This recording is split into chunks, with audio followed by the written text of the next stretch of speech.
Welcome back to Domain 2 of the Security Plus Exam Cram Series 2024 edition. And here in Section 2.4 we'll be focused on indicators of malicious activity and the attacks they indicate we may be experiencing.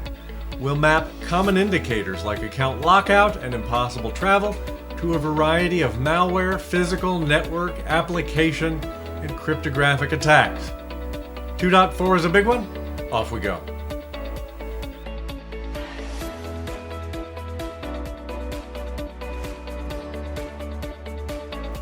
Welcome back to the Security Plus Exam Cram Series 2024 edition, and in our continuing coverage of Domain 2. In this installment we'll focus on Section 2.4, Indicators. More specifically, given a scenario, analyze indicators of malicious activity. And this section references several categories of attacks: malware, physical attacks, network attacks, application attacks, cryptographic attacks, and password attacks.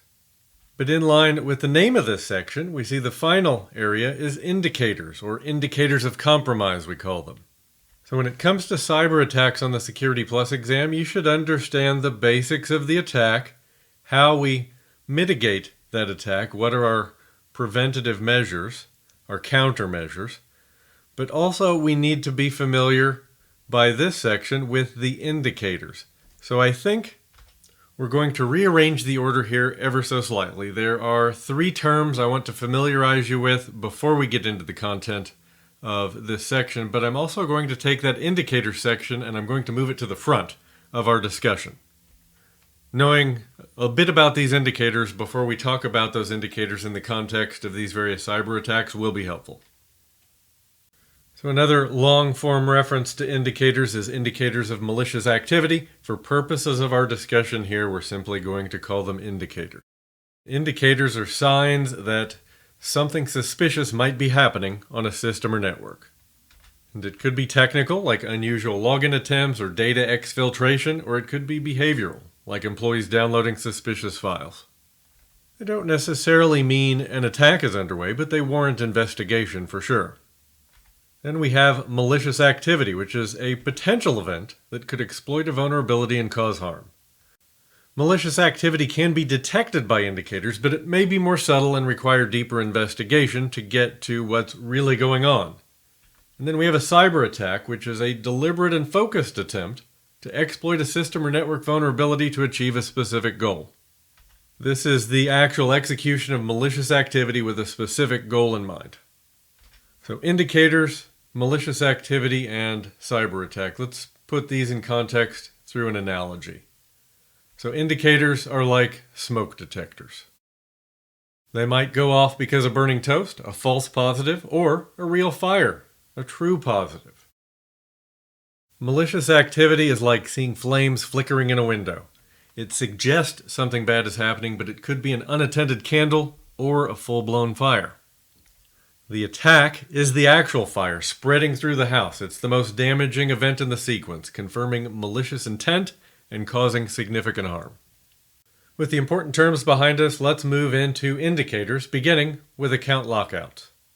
An account lockout happens when someone repeatedly fails to log in with the correct credentials, suggesting brute force attacks or stolen passwords.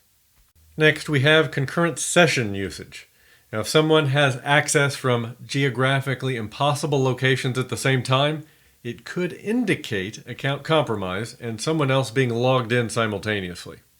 So if my account shows I'm logged in Sacramento and also logged in from Sydney, Australia, that would be a problem. That's problematic concurrent session usage. Then we have blocked content. So security systems might block access to malicious websites or files, and when we see frequent attempts to access blocked content, it could be a sign of malware trying to phone home. Next, we have impossible travel time. So login attempts from locations too far apart in a short time span might indicate stolen credentials being used elsewhere. So if I have a login from Sacramento, and then 30 minutes later I log in from Sydney, Australia, so not at the same time, but in rapid succession, that indicates a greater distance than one could travel in that short amount of time.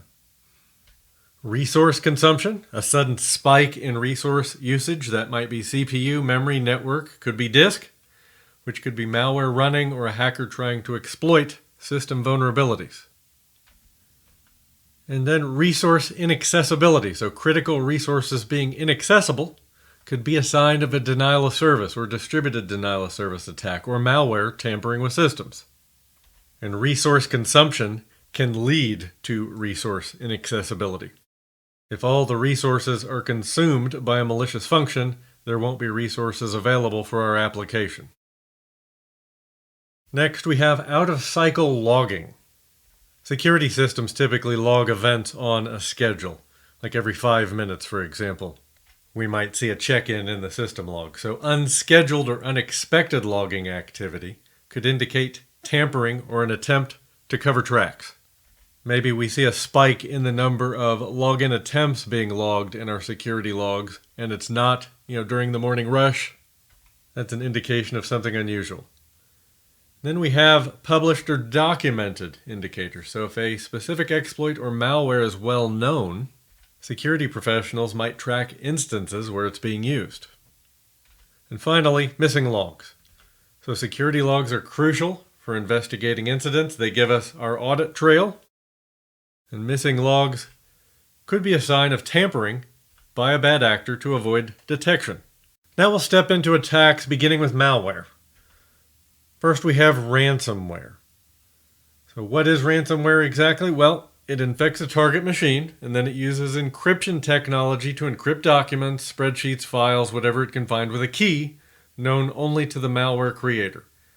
The user is unable to access their files. They receive that pop-up message warning that the files will be permanently deleted unless the ransom is paid within a short period of time. Ransomware is actually a Trojan variant. We'll talk about Trojans in just a moment. There are a number of countermeasures and prevention techniques we can use to defend against ransomware. Think of countermeasures as reactive security controls and prevention as proactive.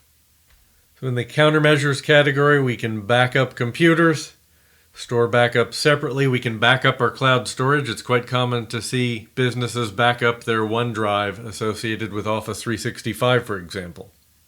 Because even if your cloud backup has a way to recover files, taking a backup with a third-party tool or with a separate complete backup allows us to restore them more quickly.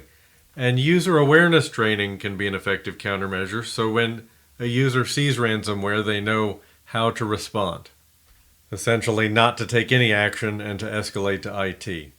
But your cloud-hosted email and file storage definitely ease in this backup process today. And then we can think about prevention, those proactive techniques. Keeping computers patched. Keep your applications updated. Use caution with web links. Most of your email filtering software nowadays will also have some sort of safe links functionality that will evaluate those links to make sure they're safe, but nothing is perfect. Use caution with email attachments.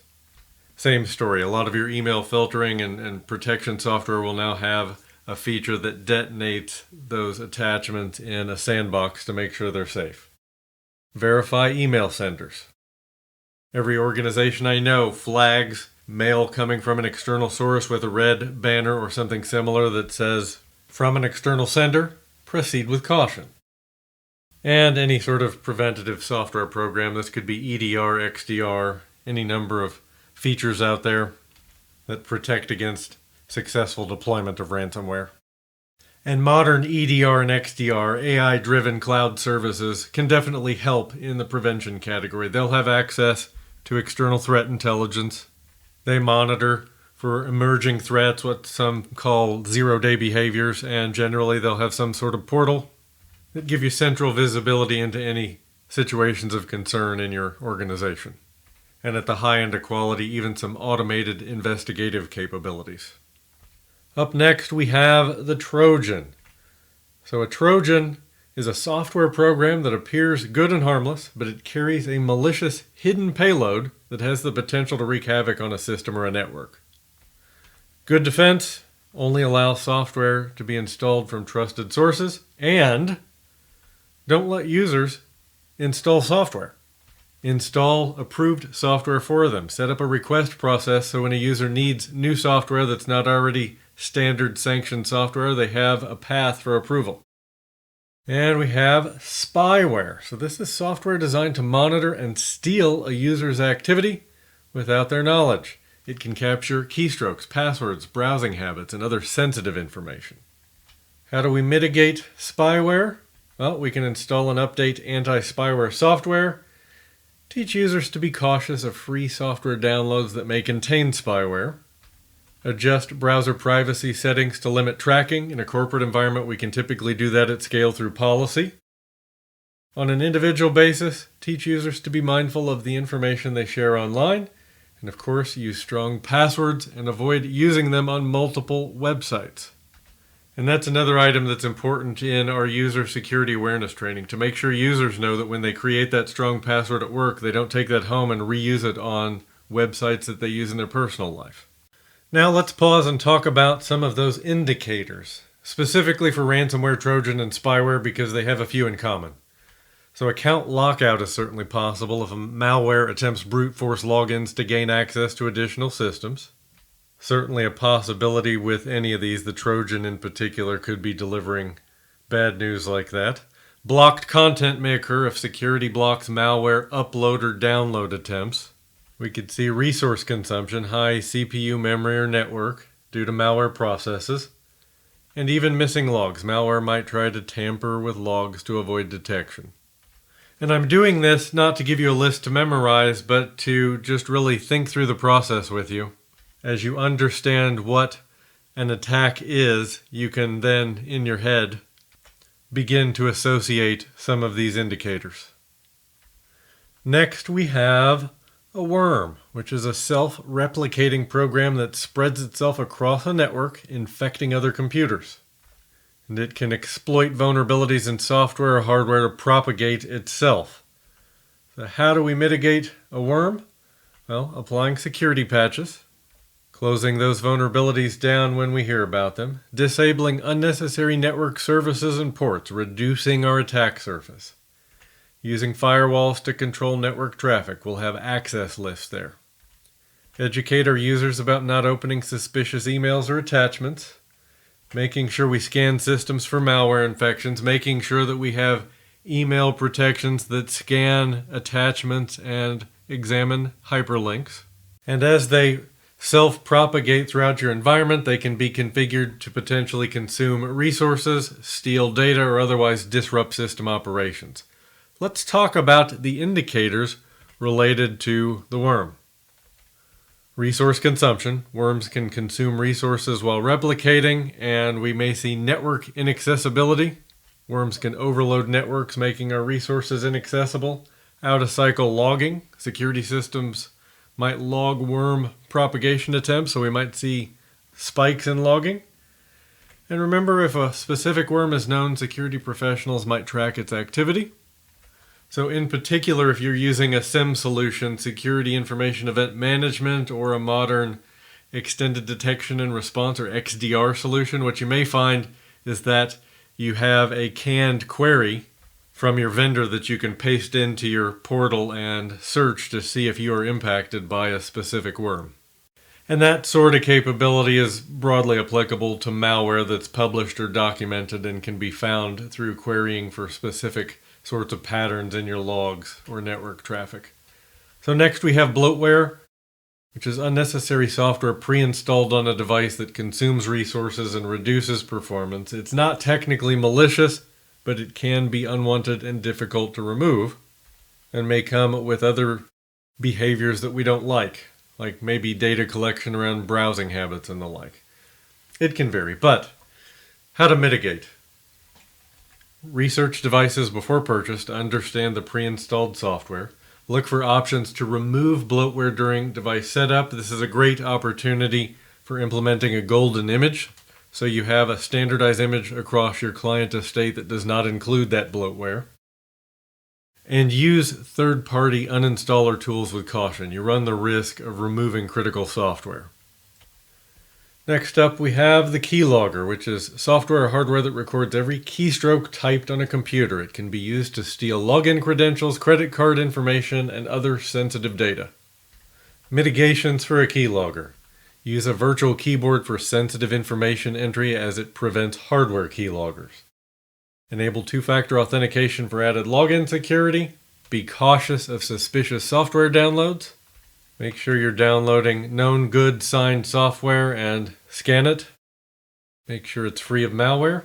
And, of course, update your operating system and applications regularly, closing down any vulnerabilities that are known and preventable. So looking at the indicators for bloatware and the keylogger, resource consumption. Your bloatware might consume moderate resources. Keyloggers might try to hide their activity by tampering with logs. And in that respect, blocking access to personal USB devices. I've seen keyloggers often come on a USB stick. So if you block access to USB devices that are not your known corporate USB, you're in good shape. If you don't allow users to simply install software at will on your corporate systems. So let's just visit a base definition of a computer virus, which is a type of malicious code or program written to alter the way a computer operates and is designed to spread from one computer to another. The keys there are malicious code, alter the way the computer operates, and spread from one to another. But a virus is a class of threat with many types. Let's look at a couple of quick examples of viruses for context. We have the multipartite virus, which are viruses that use more than one propagation technique in an attempt to penetrate systems that defend against only one method or the other.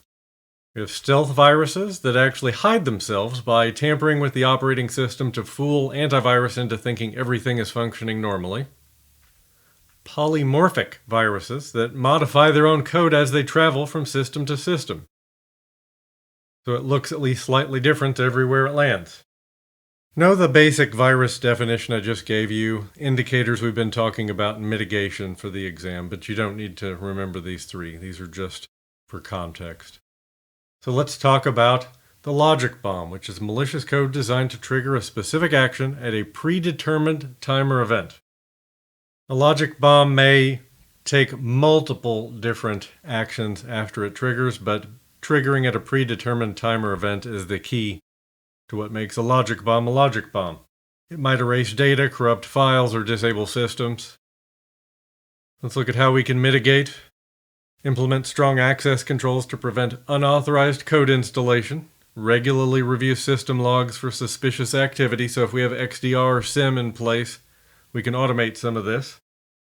Security audits to identify vulnerabilities and maintain backups of critical data for recovery in case of attack.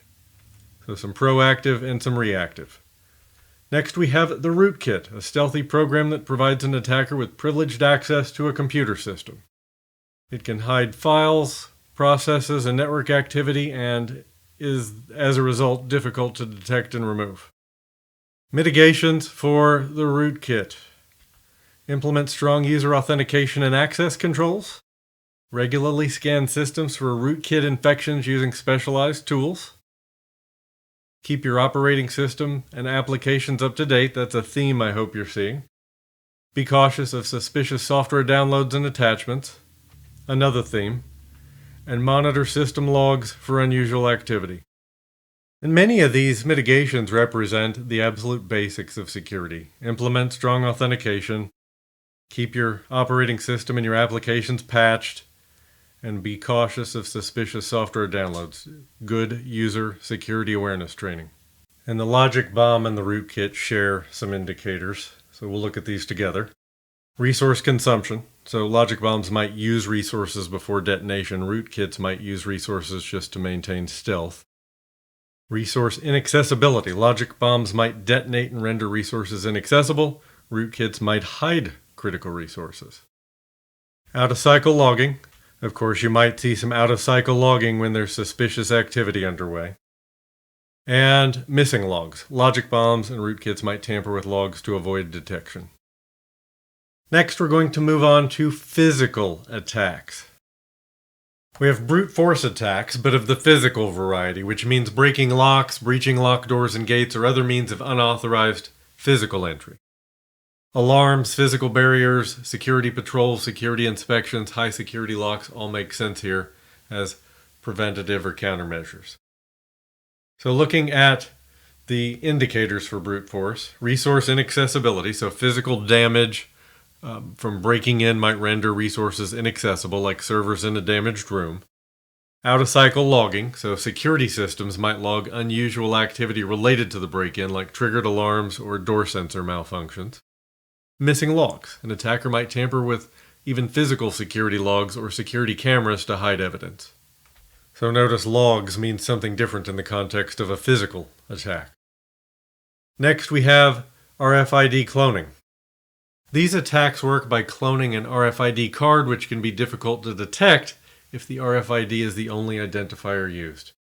A few things we could do here, certainly encryption or cryptographic authentication, a shielded badge holder, which would prevent cloning just by mere physical proximity, as well as statistical anomaly detection, which can spot anomalies at time of use that might indicate a cloned card. So looking at our indicators here, we have impossible travel. So this is certainly a key indicator if a cloned RFID card is used from a location significantly different from the authorized user's typical location. And missing logs. An attacker might tamper with logs to hide unauthorized access via a cloned RFID tag.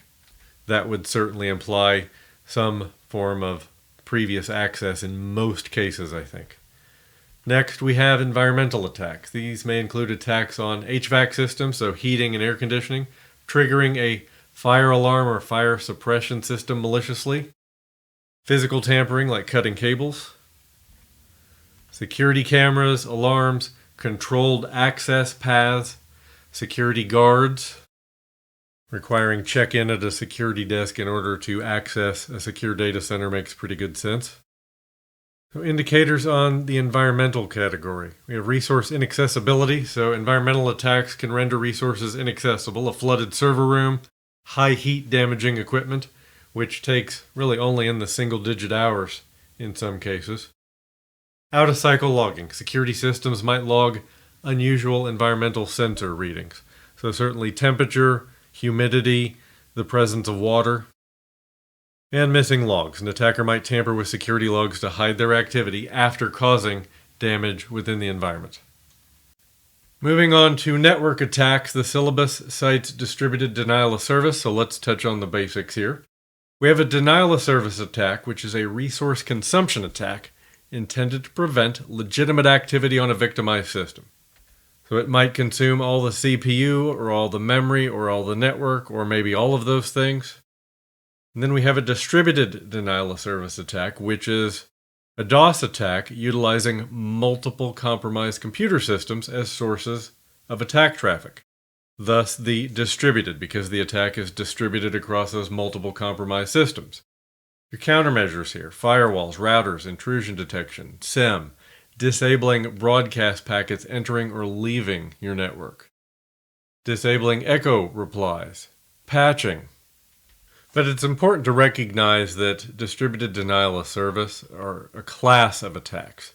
So there are two main variants that are called out in the syllabus as well that we need to touch on. There's reflected DDoS, which involves the attacker sending requests to a third-party server with a spoofed source IP address.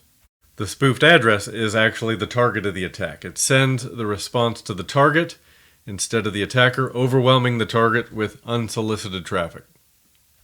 So the attacker sends the request out to their botnet, to all of their compromised systems, with that spoofed source IP address that points to the target of the attack, and all of those nodes in the botnet then send their responses to the target instead of the attacker. Then we have the amplified DDoS attack. This uses reflection techniques in combination with a technique called amplification. At a high level, what that means is a small request from the attacker generates a much larger response from the third-party server. There's a variant of an amplification attack called a DNS amplification attack that causes a vulnerable DNS server to generate a large amount of data and would essentially make it unavailable to all of the users that rely on it. Definitely very impactful if it's the wrong DNS server. But these are the two main variants of distributed denial of service you'll want to know for the exam. So let's look at indicators of attacks for distributed denial of service. So resource consumption first and foremost. A massive spike in network traffic would be a telltale sign of a DDoS attack. Resource inaccessibility. Flooded networks can become inaccessible to legitimate users. Out-of-cycle logging. Your security systems are probably going to log unusual traffic patterns in the case of a DDoS attack in progress. And as we've mentioned with some other attacks, another way we can find these would be if they're published or documented. Security professionals might be tracking it, which means with our SIM we could probably run a canned query from our vendor that would tell us if we were experiencing that particular flavor of DDoS attack. Next we have DNS attacks and their associated indicators. So we'll start with DNS poisoning, which is an attack where the attacker alters the domain name to IP address mappings in a DNS system. And they may redirect traffic to a rogue system or perform denial of service against the system itself. Then we have DNS spoofing, where the attacker sends false replies to a requesting system, beating the real reply from the valid DNS server. Countermeasures for DNS attacks would include only allowing authorized changes to DNS, restricting zone transfers to your other DNS servers you want those transfers to go to, using verified forwarders, log all your privileged DNS activity so you have an audit trail as well as the ability to spot out-of-cycle logging. All really well-documented best practices that have been around for decades. And then we have domain hijacking. And this involves the attacker changing the registration of a domain through technical means like exploiting a vulnerability with a domain registrar or through non-technical means like social engineering. The end result of a successful domain hijacking is the attacker can then change the settings and configuration of the domain registration. Countermeasures might include using a secure domain registrar, one that offers two-factor authentication and other security measures. Configure your DNS servers to use only secure protocols like DNSSEC. Strong access control for DNS record management. Diligent monitoring of your websites and DNS servers for malicious activity for sure. So let's look at the indicators of DNS attacks. One sign is resource consumption. DNS servers under attack might experience high resource usage. Resource inaccessibility, because a successful attack might render internet resources inaccessible by redirecting traffic. Out-of-cycle logging, you might see security systems showing suspicious queries or attempts to modify DNS records. If it's a widespread attack, it may be published or documented, something we can query through our logs, perhaps in our SIM. That'll be less common for sure. And missing logs. Attackers might tamper with logs to hide their activity. Next, we're going to have a look at wireless attacks. So in the wireless category, we're going to talk about Wi-Fi, but we're also going to touch on Bluetooth briefly. So in the Bluetooth category, there are three attacks that are top of mind.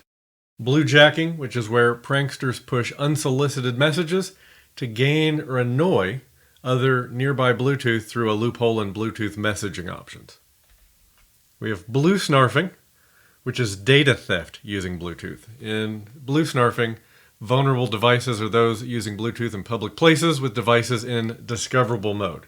And then we have bluebugging, which was developed a year after bluejacking. It creates a backdoor attack before returning control of the phone to its owner. So if we were to categorize them, bluejacking is annoyance, bluesnarfing is focused on data theft, and bluebugging is eavesdropping or hacking, really. That's more of a device level attack.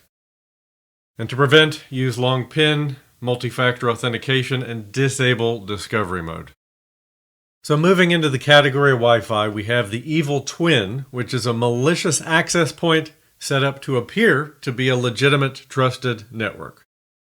One only need to visit any airport to see an evil twin. We see free airport Wi-Fi everywhere, and there are certainly malicious access points amongst those. But once a client connects to an evil twin, the attacker will typically provide internet connectivity, while they then achieve any one of a number of malicious goals. We then have rogue access points. These are access points added to your network, either intentionally or unintentionally. And once connected, they can offer a point of entry to attackers or unwanted users. Not necessarily malicious, but certainly unauthorized. Countermeasures here would include network monitoring, network segmentation, strong network protocols using WPA2 and WPA3 versus legacy WEP, for example, periodic network scans to find those rogue access points. So looking at the indicators of wireless attacks. Block content, so security systems might block unauthorized access attempts on wireless networks. And we see that in various implementations of network access protection, where when a client gets onto a wireless network, only known MAC addresses are allowed into the trusted. So we see that MAC filtering of a sort.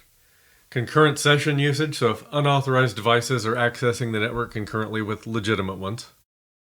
Out-of-cycle logging, so security systems might log suspicious activity on wireless networks, those rogue access points being a chief example. And missing logs, certainly an attacker might tamper with logs to hide unauthorized wireless access. Next we have the on-path attack, previously known as the man-in-the-middle attack. In an on-path attack, the attacker sits in the middle between two endpoints and is able to intercept traffic, capturing and potentially changing information en route. It essentially fools both parties into communicating with the attacker in between the two instead of directly with each other. Different versions of the attack exist, some affecting websites, email communications, DNS lookups, or Wi-Fi networks. Good countermeasures using only encrypted secure Wi-Fi, VPN, HTTPS, multi-factor authentication. Potential indicators of on-path attacks. Blocked content, so security systems might block suspicious traffic patterns indicative of a man-in-the-middle attack. And missing logs, attackers might tamper with logs to hide their activity. Next we have credential replay, which involves stealing or capturing legitimate login credentials, username and password, session tokens, etc., and then reusing them to gain unauthorized access to a system or account. So the result of a successful credential replay attack is the attacker gains unauthorized access to the compromised account or system and can attempt account takeover, lateral movement, privilege escalation, any number of malicious behaviors. Countermeasures to credential replay. Multi-factor authentication, regular password rotation, secure login protocols, session and idle timeout, security awareness training, monitoring logs. What we see here is the longer a secret lives, the more likely it is it can be compromised. So at the short end of the scale in terms of time, session and idle timeouts are an important step. All of these are going to factor, but session and idle timeout help us with those situations where a bad actor captures traffic and tries to replay within minutes of the actual conversation that originally happened. So let's look at indicators for credential replay. Impossible travel, so if stolen credentials are used from a location very different from the authorized user's typical location. Account lockout, so multiple login attempts from various locations could trigger lockouts. And you'll see an even more nuanced version of account lockout in the cloud. Some of your cloud platforms will have a smart lockout that will identify those bad actors coming from impossible locations and implement a lockout feature there that allows the trusted user sitting on your trusted network to continue operating normally. And concurrent session usage, so multiple logins from unexpected locations for the same account could indicate credential replay. Definitely a higher likelihood of account lockout versus other network attacks with credential replay. Still here in the network attack category, we have malicious code, and there are several malicious code attacks that fall into the network category, targeting the communication channels and exploit vulnerabilities within the network itself rather than individual devices. Some examples here would include denial of service or distributed denial of service, the on-path attack, or credential replay. Let's look at our indicators for malicious code. And we're talking about such a broad range of attacks, so the list is fairly long here. Impossible travel for stolen credentials with the credential replay we saw, account lockout with multiple login attempts, concurrent session usage, out-of-cycle logging. Now we're going to move into the application category. And we'll start with directory traversal, which is gaining access to restricted directories on a server. So if an attacker is able to gain access to restricted directories through HTTP, it's called a directory traversal attack. One of the simplest ways to perform directory traversal is by using what's called a command injection attack that carries out that action. And if it's successful, it might allow the attacker to get to the site's root directory. If you've ever worked from the command line, the dot that allows you to go up one directory level, you'll see a number of commands that are using that cd ... allowing them to crawl up the tree to the root. In fact, most of your vulnerability scanners will check for weaknesses with directory traversal or command injection and let you know they're there. So if you're doing, monthly scans for vulnerabilities, you should see that you're vulnerable to these. Because generally speaking, they don't require authentication even. You can find them with an unauthenticated vulnerability scan. So to secure your system, you should run a scanner and keep the web server software patched. So the scanner patched, and certainly there is some configuration that you'll need to do to make sure your server is locked down. Also in the app category, we have injection attacks, which are used to compromise web front ends and back-end databases, generally exploiting improper input handling. SQL injection is a good example. We talked about this one earlier. Basically, unexpected input into a web application that allows the attacker to gain unauthorized access to an underlying database. Not a new attack and can be prevented through good code practices first and foremost.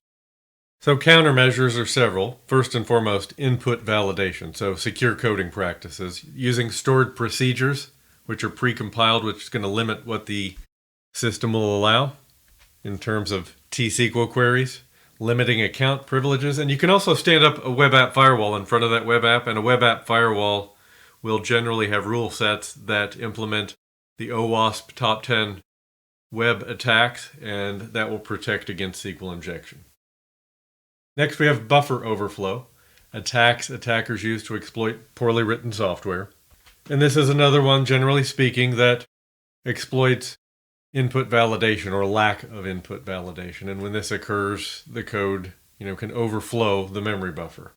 So you prevent with input validation, identify with software testing, because maliciously inserting information into the buffer is the primary goal. It's memory injection. This can cause exception errors, application crashes. Perhaps more importantly, malicious code execution could result here because the attacker can embed their own malicious code within that data that overflows the buffer, strategically placed to be executed by the program when it tries to access the overwritten instructions. Now, these are less common attacks than they used to be due to operating system improvements. So OSs do address space layout randomization, ASLR that randomizes the location of key program components in memory, making it more difficult for attackers to predict where their code needs to be placed. And also data execution prevention, which actually prevents certain areas of memory from being executed as code. So these last three I described share some indicators: injection attacks, buffer overflows, directory traversals. Resource consumption is one indicator. Exploit attempts might consume resources during the attack, resulting then in resource inaccessibility by corrupting data, crashing applications. Out-of-cycle logging. So when we see these types of requests, that directory traversal definitely shows up in your web server logs. Injection attack definitely shows up in your web or application logs. Now, if there's a specific vulnerability out there, it might be documented or published, in which case we can maybe get a query to run against our SIEM to see if it's manifested in our environment. And then missing logs. Attackers might try to tamper with logs to hide their activity. Continuing down the app category, we have session replay.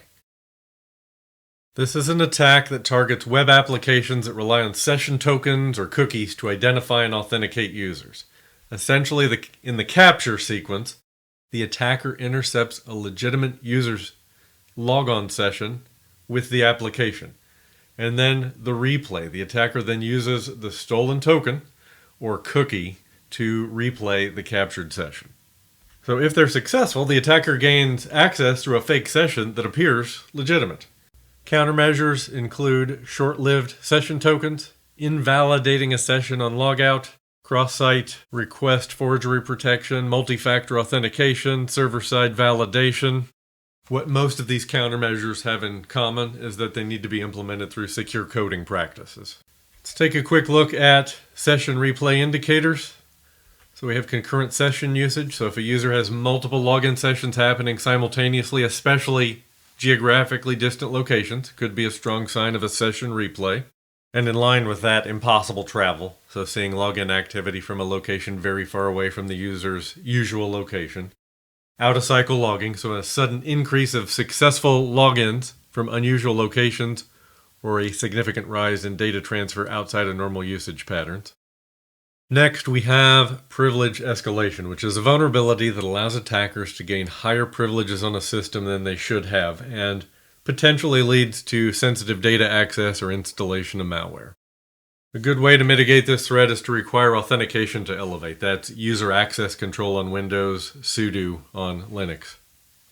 Let's look at the indicators for privilege escalation. We have account lockout, which would be possible if the attack involves brute forcing privilege credentials, particularly if we're requiring authentication on elevation of privilege. Account lockout is going to be more likely for privilege escalation than other application attacks. Concurrent session usage. This might occur if an attacker establishes a new privileged session alongside a legitimate one. Resource consumption. So the exploitation attempts or privilege escalation might consume resources, especially if it involves a brute force technique. Out-of-cycle logging. So your systems might log suspicious activity. There might be a spike in authentication attempts. And missing logs. An attacker might try to tamper with logs to hide their activity, particularly if they are successful in elevating privilege. Then presumably they will have permission to go delete logs to cover their tracks. Next on the list is forgery, so request forgeries. These exploit website trust to execute code. We have the cross-site request forgery, which is similar to cross-site scripting attacks, but it exploits a different trust relationship. It exploits trust a website has for your browser to execute code on the user's computer. A preventable attack requires creating web apps that use secure tokens and sites that check the referring URL and request to ensure it came from a local site from a reputable source. There's another request forgery I want to touch on that exploits the server's functionality to make unintended requests. It's the server-side request forgery, which is a type of injection in which the attacker targets a web application that fetches data from URLs provided by users. So the vulnerability lies in the server trusting the user-provided URL and acting upon it. The server assumes the URL is safe because it originates from within the application itself. It's provided by the user. Defense would include input validation and sanitation, an allow list or deny list approach limiting the URLs accepted as input, and certainly, as with some other injection and forgery attacks, we could drop a web app firewall in front of this application with an OWASP core rule set to prevent these attacks. And a quick look at the indicators for forgery. We have blocked content, so security systems might block forged requests, like that web app firewall we talked about. Out-of-cycle logging, certainly systems might log suspicious activity related to forgery attempts. And like many other attacks, if they're published or documented, security professionals might track its use. We may have a query we can make in our security information event management system to see if we have been affected. Okay, we're going to move on to cryptographic attacks, and we'll start with the collision attack, which is an attack on a cryptographic hash to find two inputs that produce the same hash value, the same output. We call that a collision in the hashing world. And your best defense is to beat it with collision-resistant hashing algorithms. That's why MD5 is not nearly so widely used anymore, because of its vulnerability to collision. And certainly if we are using a tool or an application in our environment that relies on a vulnerable hashing algorithm, it might be revealed in a vulnerability scan. So let's look at our indicators for collision attacks. So resource consumption is one of those. If we have a large-scale collision attack, it might consume significant resources, not highly likely with the state of compute where it is today, but possible. Of course, if it's published and documented, then it's going to be something that security professionals have been tracking, and we can get that query to go look in our logs in our Security Information Event Management System, where we're gathering all of those logs from various devices, endpoints, and applications. Continuing in the cryptographic category, we have the downgrade attack. So this is when a protocol is downgraded from a higher mode or version to a low quality mode or a lower version. This commonly targets TLS, where we should be up around version 1.2 or 1.3, but if you have a legacy application sitting out there that doesn't enforce this, maybe it's still running 1.0 or 1.1, which should be just non-existent today, but possible. So let's look at the indicators for the downgrade attack. We have out-of-cycle logging, so security systems logging unusual attempts to negotiate that weaker cryptographic protocol. And again, if it's published or documented, we can go query it. We can go look for those requests in our central logging facility. We'll close out the cryptographic category with the birthday attack, which is an attempt to find collisions in hash functions based on a statistical phenomenon called the birthday paradox, which makes brute forcing of one-way hashes easier. So the birthday paradox basically states that in order for there to be a 50% chance that somebody in a given room shares your birthday, you need 253 people in that room. However, if you're simply looking for a greater than 50% chance that any two people in the room have the same birthday, you only need 23 people because that makes up 253 pairs. How does that apply here? Well, it applies to hashing because it's much harder to find something that collides with a given hash than it is to find any two inputs that hash to the same value. So relating that back to the birthday paradox, to find someone in that room who shares your birthday, we need a lot of people in that room. To find any two people that share the same birthday, we need fewer people in that room. The birthday attack commonly targets digital signatures. Indicators for the birthday attack.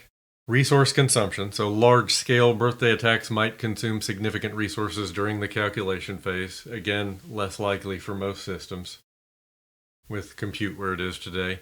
And again, if it's a published or a documented attack, professionals are tracking. We're going to be able to get some queries that will help us query that from our central log facility to see if we are affected.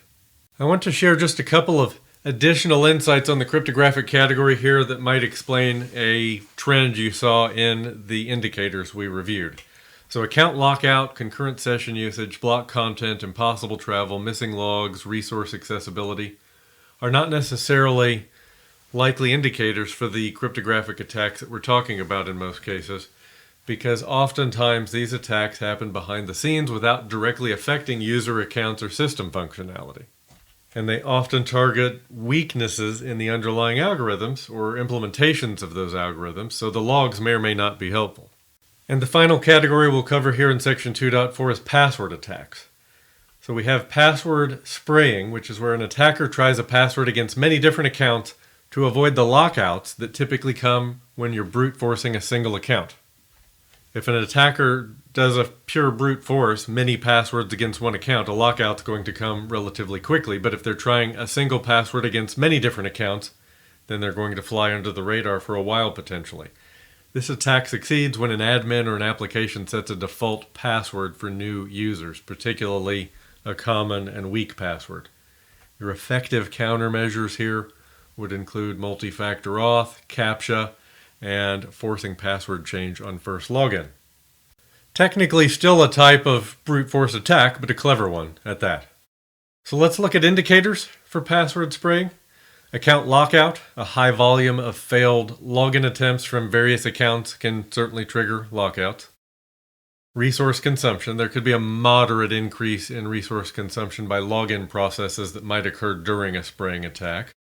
Out-of-cycle logging, we're certainly going to see a spike in logs typically for unusual login attempt patterns that would be indicative of spraying. We'd see login attempts with the same password across a wide range of accounts in rapid succession. And if it's published or documented, then again we might be able to go query that in our central log facility. And finally, we have the brute force attack.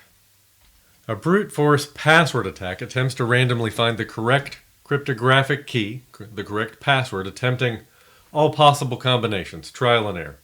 Password complexity and attacker resources will determine the effectiveness of this attack. Rainbow tables and powerful compute are going to increase the likelihood this attack is successful. It's going to make it more effective. So a rainbow table is a pre-computed table for caching the outputs of a cryptographic hash function, so it contains a whole bunch of hashes that the brute force attack can attempt to use in brute forcing these passwords. Now there's certainly an effective countermeasure for this, and that would include cryptographic salts, which is where we inject a random value in with the password before it's hashed. Many identity platforms will do that. For example, Entra ID, what used to be Azure Active Directory, Microsoft's cloud identity platform, uses cryptographic salts, which basically makes rainbow tables worthless. CAPTCHA, and the throttling rate of repeated logins, which is something you can implement through policy even on identity platforms that have been around a long time. You can do that on Active Directory, as well as using IP block lists. So let's look at the indicators for brute force. So we have account lockout because of the repeated failed login attempts, resource consumption due to the high number of attempts. Out-of-cycle logging, we're going to see a spike in login attempts in our logs. And then again, if it's published or documented, another way we can go in and query our central log facility to see if we are affected. And that brings us to the end of section 2.4. I hope you're getting value out of the series. As always, if you have questions, leave me a comment below the video. Reach out on LinkedIn with a private message, and I'll look forward to seeing you back here for section 2.5, where we conclude domain 2. And until next time, take care and stay safe.